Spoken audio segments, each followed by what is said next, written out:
Hi friends, तो अब हमने इस वीडियो में एर्लैंगर ग्लासर क्लासिफिकेशन के बारे में पढ़ना है। Erlanger Glasser classification of nerve fibres. ठीक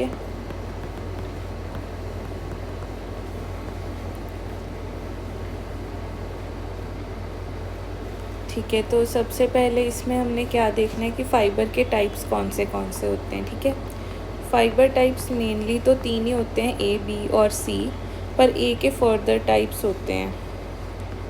ए के फर्दर टाइप्स हैं अल्फ़ा, बीटा, गामा और डेल्टा।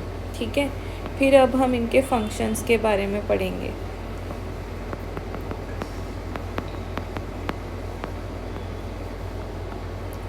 तो इनके फंक्शंस क्या होते हैं। सबसे पहले अल्फ़ा मेल रणबीर कपूर, मतलब उसके बॉडी पार्ट्स स्ट्रॉन्ग होने चाहिए। मतलब एक तो वो सोमैटिक मोटर है, ठीक है, और दूसरा प्रोप्रियोसेप्शन। ठीक है, सोमैटिक मोटर और प्रोप्रियोसेप्शन। फिर बेटा को हमने थप्पड़ मार के प्रेशर दिया, बेटा को टच प्रेशर। और गामा को हल्क, याद रखना, गामा मतलब हल्क, मतलब इफरेंट टू मसल स्पिंडल्स। ठीक है, इफरेंट टू मसल स्पिंडल्स। और डेल्टा होती है ठंड में हमें बहुत जल्दी भागना पड़ता है, तो फास्ट पेन। और टेम्परेचर कौन सा, कोल्ड। फिर उसके बाद बी इज़ प्री मतलब प्री गैंग्लियोनिक ऑटोनॉमिक। ठीक है, और बचा हुआ सी, ये होता है स्लो पेन। ठीक है, और ये होता है अनमाइलिनेटेड।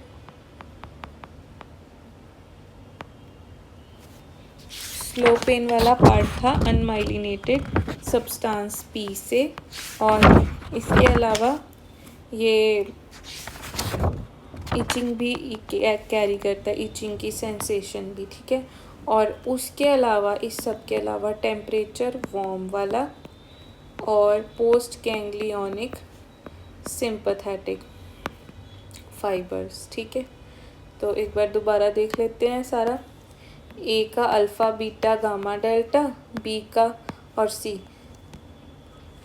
अल्फ़ा मेल जॉइंट पोजीशन सेंस के लिए प्रोप्रियोसेप्शन और सोमैटिक मोटर। बीटा का टच और प्रेशर। गामा का efferent to muscle spindle. Delta में ठंड में जल्दी भागो, फास्ट पेन और cold temperature. B is pre ganglionic autonomic.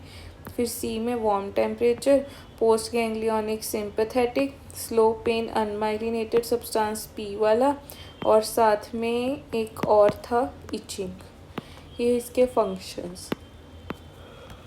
अब हम इसकी कंडक्शन वेलोसिटी मीटर पर सेकंड और डायामीटर माइक्रोमीटर में बात करेंगे। इनकी कंडक्शन वेलोसिटी मीटर पर सेकंड में और डायामीटर। ठीक है, ये alpha, beta, gamma, delta, B और सी। तो इसका हमें याद रखना है नंबरिंग, ऐसे सीक्वेंस में याद रखना। 70 to 120, ठीक है, फिर 30 to 70, फिर 15 to 30, फिर 12 to 30, फिर 3 से 12, 0.5 to 2, और ये 12 से 20, 8, 5, 2 से 5, 3, 1। तो हमें ये नंबरिंग याद, देखो 70 to 120, फिर 30 to 70, 15 to 30 और 12 to 30। ठीक है, मतलब 30 से ऊपर रहेगा ए, फिर 3 से 12, और ये 3 से नीचे 0.5 to 2। तो दोबारा पढ़ते हैं। ये था 70 to 120, ये 30 to 70, 15 to 30, 12 to 30। ये था बी का 3 to 12, ये 0.5 to 2। ठीक है, अभी ये 12 से 20, 8, 5, 2 से 5 3 1, 12 से 20, 8 5, 2 से 5 3 1। ठीक है, ये बस ऐसे याद रखना है। फिर अब मैं इसके कुछ एक्स्ट्रा पॉइंट्स आपको बता देती हूँ।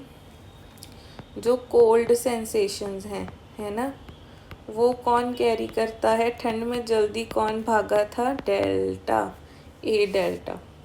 अब उसके अलावा जो वार्म टेम्परेचर हो गया, बर्निंग, अब मैं लिख रही हूँ बर्निंग पेन या फ्रीजिंग पेन, पर साथ में मैं पेन लिख रही हूँ, ठीक है, टेम्परेचर नहीं।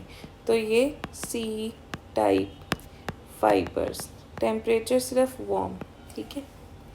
फिर उसके बाद अब ये एक याद रखने वाली चीज़ है कि जो लोकल एनेस्थेटिक है ना, वो किस सीक्वेंस में मतलब अफेक्ट करता है।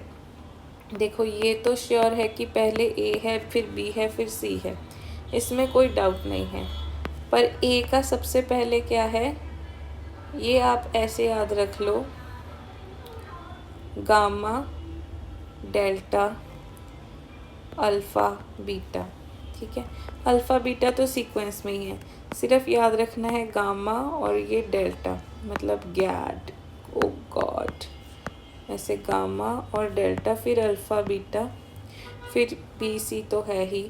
और फिर उसके बाद ये लोकल एनेस्थेटिक हो गया। अगर प्रेशर की बात करते हैं तो वो भी ऐसे ही है, A more than B more than C. और पर हाइपोक्सिया की बात करते हैं तो बी ए सी, बाको, ठीक है। हाइपोक्सिया में पहले बी फिर ए फिर सी, ठीक है। बस हाइपोक्सिया में उल्टा है, बाकी सब में लोकल एनेस्थेटिक में और प्रेशर में A more than B more than C, और इसमें भी पहले गामा फिर डेल्टा फिर अल्फ़ा फिर बीटा, ठीक है। और अब लास्ट पॉइंट है, पेन 2 तरीके की होती है, फास्ट और स्लो। तो इसके इंटरमीडिएट्स अलग अलग हैं, मतलब कौन सा केमिकल लेके जा रहे हैं। फास्ट होता है ग्लूटामेट और स्लो होता है सब्सटेंस बी।